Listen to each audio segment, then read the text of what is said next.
Бидејќи нели се народни песни, бидејќи произлегле од народот. Народот имал некоја своја болка. Таа природна емоција што излегува, треба да излезе од Дејан, значи да се соживее со текстот, со сето тоа.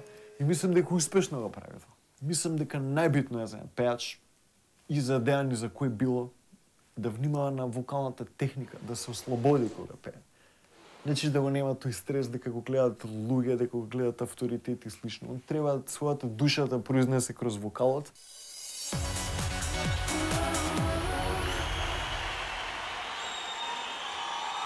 Овој пат беше навистина добар со тебе. Сега ќе видиме како се снајдовте во оние сцени со македонските народни приказни. Да. Таму е ракиичката. Ајде.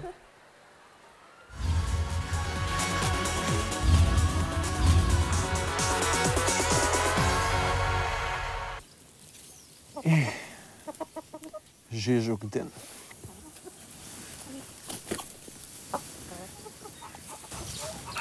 Туку не ми се работи. Ме фати некоја мрза. Ајде се напиеме по една ракиичка со пријателчево. Да видам Дени што прави.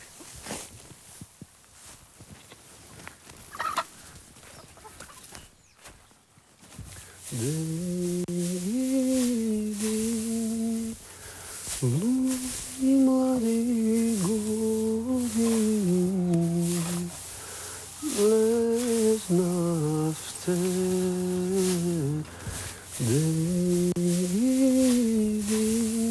Пријателче, те слушам, вака си подпевнуваш. Што мака те мачи? Пријателе, ми поминаа годините, а треба да се вратам во влашкиот крај. Според ова што го зборуваш, тажиш поминатото и ергенските денови. Да, по аргелнакот. Остај работата. Дојди со мене во Мејаната, ќе појдеме на по една ракиичка. Ајде, пријатели. Убаво што седнавме да се напиеме по една ракиичка. Туку да ти раскажам нешто за оваа преубава македонска стара песна. Пријатели. Македонските композиции и тие традиционални преубави песни изобилуваат со еден многу синкопиран ритам. Значи со прекршена форма, со неправилни ритмови, како 11, 8, 13, 9 и 7, што од огромен значај за нашиот фолклор.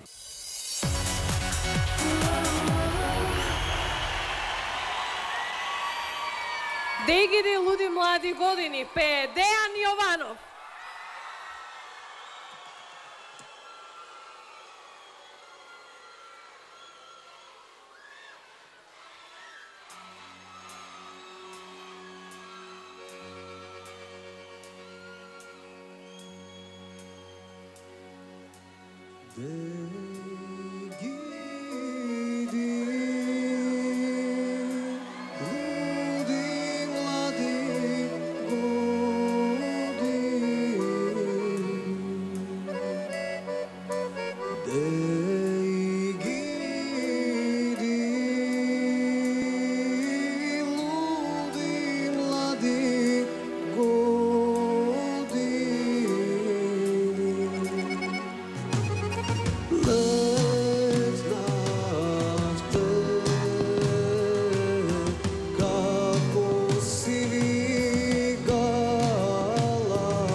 На МТО, Дејан застани, на МТО понатаму.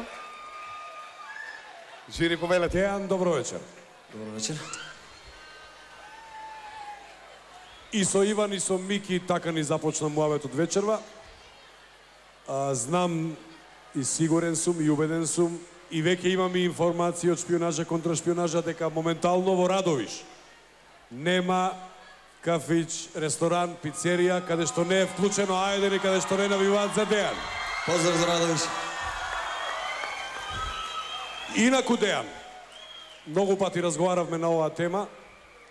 Ти веќе го постигна својот најголем успех во животот со тоа што си овде меѓу тројцата одбрани. Иако најискрено ми е мака што вечерва имаш некој проблем со гласот. Веројатно, мислам не те слушавме баш добро, како да ти е паднат гласот надолу малку, но разговаравме веќе и со Иван и со Мики и констатиравме дека за нас тројца, вие тројца сте победници вечерва. Сето друго им е оставено на овие деца и на оние што се покрај малите екрани и можеби нема да победи вечерва најдобриот, ниту најсреќниот, туку ќе победи оној кој во тој момент има најмногу обожувачи. А тоа е и суштината на идолот. Ти благодарам.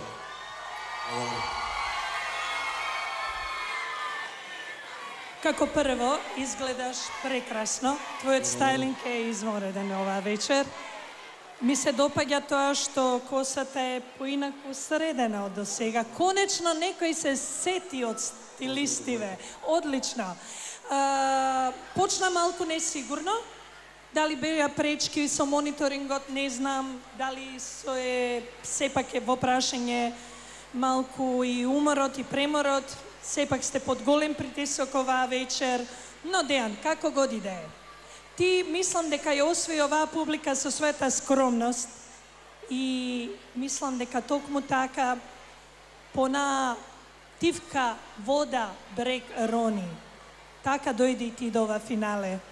Браво.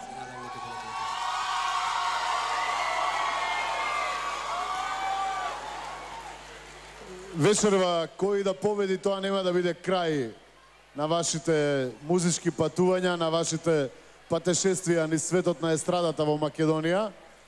Да, можеби на почетокот беше несигурен, сигурно беше несигурен, но се врати во песната, а тоа покажува за тебе дека треба да ја работиш оваа работа, дека знаеш како да газиш, знаеш што треба да поправиш кај себе.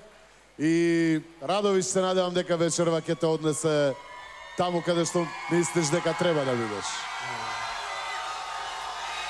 Само малку, ова е за Дејан. Дејане. Дејан, брат, си Само за Дејан. малку. Еден дрес за тебе и уште еден голем поздрав, милиарда бакнежи до нашата женска ракометна репрезентација. Па да ги утепаме шпанците. А сигурно, но да се вратиме на идолот.